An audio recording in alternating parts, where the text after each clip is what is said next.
आज इसका मुख्य कारण है कि हमारे देश में राष्ट्रवाद की कमी आई है। कुछ राष्ट्र विरोधी ताकतें जो है मजबूत हुई है, जिसका परिणाम है कि निहत्थे पे गोली चल रही है। निहत्थे पे गोली नहीं चलाएगा तो क्या उसने इस तरह से गोली चला करके अपने जो उसका चरित्र है उसको उजागर किया है और अपने पूर्वक काम ही करेंगे। उनसे कमीनापन छोड़कर अच्छाई की उम्मीद न करें कोई भी भारतवासी, क्योंकि उनका जन्म ही इसलिए हुआ है। तो हम पाकिस्तानियों को यही कहेंगे कि उसने जो भी किया है वो अपने नाश के लिए, विनाश के लिए किया है। अब पाकिस्तान को टुकड़े टुकड़े होने से कोई नहीं बचा सकता है।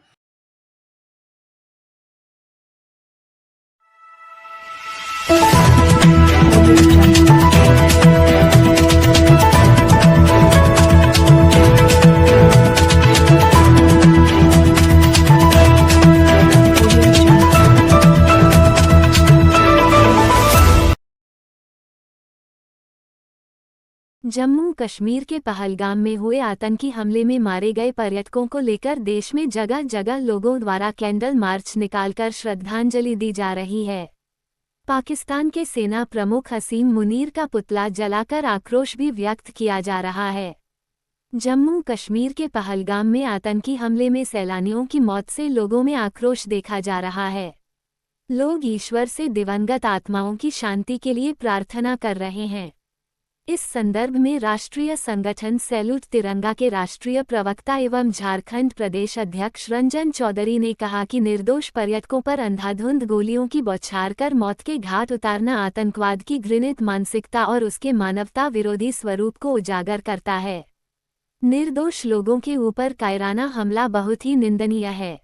उन्होंने कहा कि आतंकवादी हमले की कड़ी निंदा करते हैं। ये इंसानियत की हत्या है। ये बेहद दुर्भाग्यपूर्ण और मानवता को शर्मसार करने वाली घटना है। इस प्रकार के नरसंहार की जितनी भी निंदा की जाए वह कम है। हम केंद्र सरकार से हमले के खिलाफ सख्त कार्रवाई की मांग करते हैं। पहलगाम की घटना बेहद ही शर्मनाक है। जी नमस्कार, संचार संवाद में आपका स्वागत है सर। आज इन दिनों जो घटनाएं हो रही हैं, क्या कुछ जो कश्मीर में जो घटना हुई है उस संदर्भ में क्या कुछ कहना चाहेंगे सर, बताएंगे सर? नमस्कार विजय जी। कश्मीर की घटना बहुत दुखदायक है। सर्वप्रथम मैं आपके संचार संवाद के इस प्रयास को कि जो ज्वलंत समस्या है देश की, इसको जन जन तक पहुंचाने के लिए बहुत बहुत धन्यवाद। आप ऐसा करते हैं, ये गौरव की बात है, ये राष्ट्रवाद की बात है कि आज इस चीज़ को महत्वपूर्ण मानना है कि हमारा देश प्रथम है। हम देश को लेकर के आगे बढ़ें और देश के ऊपर ये जो संकट आया है, इस संकट को कितनी जल्दी जो है धूल में मिला देना है, मिट्टी में मिला देना है, ऐसा प्रधानमंत्री जी, यशस्वी प्रधानमंत्री जी ने भी शपथ लिया है।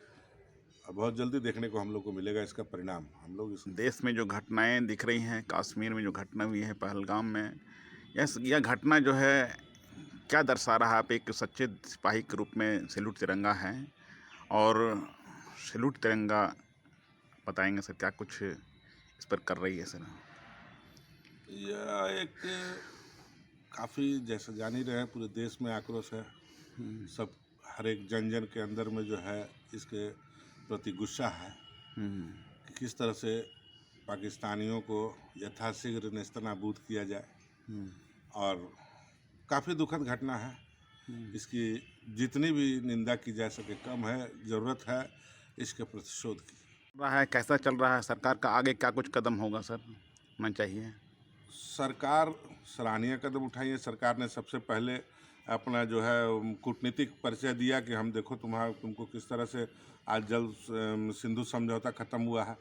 बहुत जल्द हमको उम्मीद है कि ताशकंद और जो है समझौते को और शिमला समझौते को भी जो है वो भी समाप्त कर देना चाहिए।